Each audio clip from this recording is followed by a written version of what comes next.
Today we're talking about the Bugatti Chiron, whatever it is. Whatever, the new Veyron replacement. The successor to the ultimate, I don't even want to say hypercar because that term didn't exist when it came out in 2005. One of the most incredible engineering feats in the automotive world in recent history. Absolutely. Ever, yes. And something that despite its cost of anywhere between, I don't know, 1.3 to 3.5 million for the final edition Veyrons, Volkswagen lost money on every single one of them. They just wanted it out there to prove they could do it, and it was smart. I mean, it ultimate raised Halo car. It raised their brand reputation for sure. Everybody knows what a Veyron is. We got the new one, 8-liter W16 engine, quad turbo, 1,500 horsepower, 0 to 60 under 2.5 seconds. Some interesting things. We thought it might be a hybrid because there were test mules a few months ago that had this huge frame on the back, and it looked like there were batteries, and there were just all these rumors of a hybrid power plant, the massive engine plus batteries, and it would make sense. I mean, it's worked really well for Porsche with the 918, McLaren with the P1, and Ferrari with the LaFerrari. It did seem like potentially the next step. They could take the Super Sport engine, 1,200 horsepower, and add 300 horsepower's worth of electric motors, and then they'd get their power output. Maybe it was a top speed limiting aspect that the electric motors couldn't handle 261 miles an hour. It was more likely it was a weight. It already weighs a lot, though. It's 4,400 pounds. Well, that's exactly. So it weighs 4,400 pounds. You add batteries and the motors, and it weighs even more. Maybe it's 5,000 pounds. So they can't deal with that. There's just every number associated with this car is ridiculous. Very, very large. I mean, the tires, they're $49,000 a set, something like that? They were for the Veyron. The Super Sports on the Veyron were bespoke tires, so I think swapping them would cost you between $40-something thousand, and then every 3 times you change the tires, you have to get new wheels, and that was a $70,000 job. So maintenance costs were very high. This new Bugatti is supposed to have different tires, and they claim they're supposed to be cheaper and easier for the maintenance aspect. Yeah, but what I read was actually, now I remember the numbers, $42,000 for a set of tires, and you change them every 4. That's still... you have to change the rims themselves, the wheels themselves, every time, every 4 times or so that you change the tires. And with those type of cars and those type of tires, they're going to wear out so quickly. You'll be probably lucky to see, 10,000 miles on your tires. So some other interesting things. Top speed, 261 miles an hour. It's limited due to the tires. I'd be curious to see how much faster it goes. I'm sure they improved aerodynamics. It obviously has more power. The previous generation Veyron hit 267, 268 miles an hour. I thought maybe they would be gunning for 2 seconds 0 to 60, 300 mile per hour top speed. The Speedo does go to 310 miles an hour. Yeah, 500 kilometers. That's freaking ridiculous. That's insane. Looks-wise, the exterior is stunning. So good. I think, it's an ultimate rebuttal to the people who said that the original Veyron wasn't very good looking. I'll kind of agree that the first generation, the non-Super Sports Vitesse variants, weren't that good looking, but when they came out with the newer ones, I thought they were really cool looking cars, but this is nuts. They look so mean. It took a lot of inspiration from the Gran Turismo concept they had. And I love the LED lights everywhere. And one of my favorite parts is the big C shape on the side. Yes. And I think that flows together so nicely, and it just gives you a little double, because you can color contrast in it. It looks awesome. Absolutely. Interior-wise, they've stepped the game up as well. Some themes that are similar. It's more simplistic and more, I'd say, Bentley Rolls-Royce-esque than something like a Lamborghini or something like that. They didn't take, interior design language from the Aventador or Huracan at all. Car. Which, they could because it's Volkswagen Group, but it's more of a grand touring car. Which pricing? It has the Autobahn mode. Oh, it does, yes. When you go over 110 miles an hour. Yeah. Autobahn mode, it has handling, top speed, and lift mode for going over bumps. There's a lot of technology in it, too. I mean, all the fancy suspension parts, the adaptive aero, it'll drop down when you go into top speed mode with the top speed key. The non-top speed key is limited to only 236 miles an hour.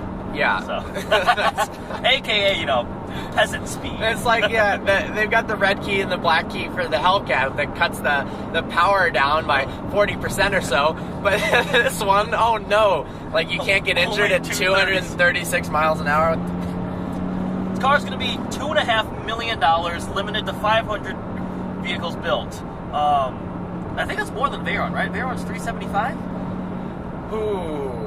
Numbers. 450 total. Is that what it with was? the special editions, okay. The convertibles, the coupes. It's very few overall. That's it is.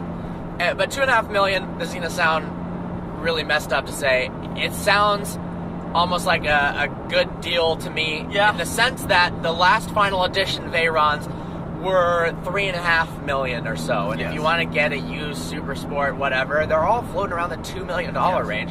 So for a brand new one, I mean, I can't even dream of that much money. But if we could, if you're in this freaking stupid world, a stupid world that we'd love to be in, by the way, of money is limitless, whatever, that car is cool, let's buy it, let's get one of those, all the hypercars, Koenigsegg, I don't know, toss one in the online shopping cart, buy it on Amazon Prime. I will buy that. I know we've argued about this many times. I don't really like the Veyron. And until you get to the final Super Sport editions. I do like the Veyron. I was not a fan of it. I would much rather save much of the money and buy 6 other supercars that I think look much better. That's probably true. I appreciate the engineering marvel that goes into it. It is just an unbelievable masterpiece.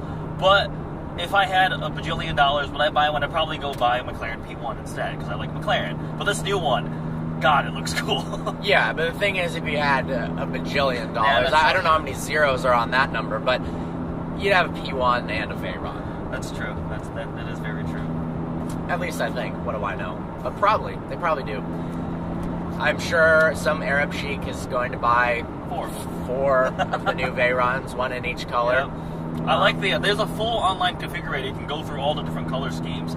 Some of them look actually kind of weird. There's like you can get one tan exterior with the black contrast, and I thought it looked weird as hell. That's pretty weird. The color they showed in the auto show with the light blue, that is a good color. So awesome. Looks Vehicle really Virgins colors. Vehicle Virgins we need one. We need one. So Bugatti, if you see we're making video, the GoFundMe. No, we want a Bugatti sponsorship. We will drive it for 5 years for you. We'll do a full review and everything. You have to help us cover the maintenance costs, but we can't afford the maintenance cost on the thing. We can't afford the insurance. Maybe the insurance. We might be able to cover the insurance if you give us the car and you pay for the gas and the maintenance. I think I can get the insurance covered. I can't imagine taking that to State Farm and being like, "Hello, yeah, I'm adding a 4th car. It is Chiron. They're like, yeah, I don't know how to pronounce it either. We also don't have it in the system. It's $100,000 a month. Like, oh, happy birthday. Okay. See you later. That's not happening. Either way, extremely excited about it. Can't wait till we see more footage, coverage of the car. It's exciting. Yeah, I mean, reviewing one. Someone's gonna comment, "Oh, you guys have to review one." No, we don't want to review it. Of course we want to review it. I'm very happy it made it to production. When the whole Volkswagen diesel scandal came out, there were rumors that because of the huge losses they were taking, they might have to cancel these excess Halo projects just for pure fun, essentially. So it might have damaged Lamborghini, it might have damaged Bentley, it might have damaged Bugatti. So I'm very glad they followed through and still built this insane car. Absolutely. With the fines and the layoffs and the change of management, it looked like the new Veyron would be crushed, but it wasn't, and I'm so thankful for that. I'm just excited to see it destroy records everywhere. I mean, the Regera and the 1-to-1, they haven't been in too many official tests, but unofficially, they're basically much faster than any of the 3 hypercars out there. And whatever Hennessy builds, their next generation Venom. So it'll be cool to see, what the Hennessy, as well as Chiron. Do you remember SSC? Yeah, when they the built Ultimate Aero? Yeah, and then they were going to make the Twatwara, but I don't know what happened to that one. Zenvo's coming back. That's cool. They're no longer on fire all the time. Well, we don't know that yet. We've only seen them not running on stands.